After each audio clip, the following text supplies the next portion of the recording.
Hey everyone, in today's episode, we're going to look at AutoGrid. The first thing we're going to do is create a base object to test this on. Go to the Create panel, select the Bots tool, and draw a large box in the center of your viewport. Now, let's look at the default behavior so we understand the problem. Select the cylinder bots. If you try to draw this cylinder on top of your bots right now, 3ds Max completely ignores the bots and draws the cylinder on the ground plane instead of the geometry.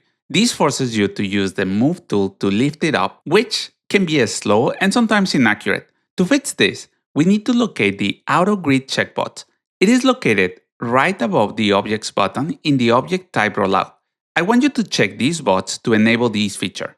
Now, let's look at how the cursor creates a temporary coordinate system. I want you to watch the viewport carefully. When I move my mouse over the side of the bots, you will see a small tripod axis appear that sticks to the surface. If I move to the top, the axis flips to point upwards. This means 3ds Max is calculating the normal direction of the polygon you're hovering over in real time.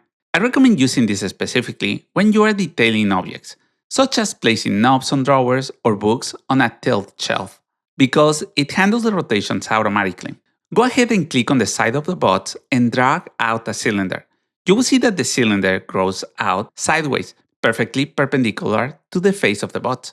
One important detail to remember is that you must turn this feature off when you are finished.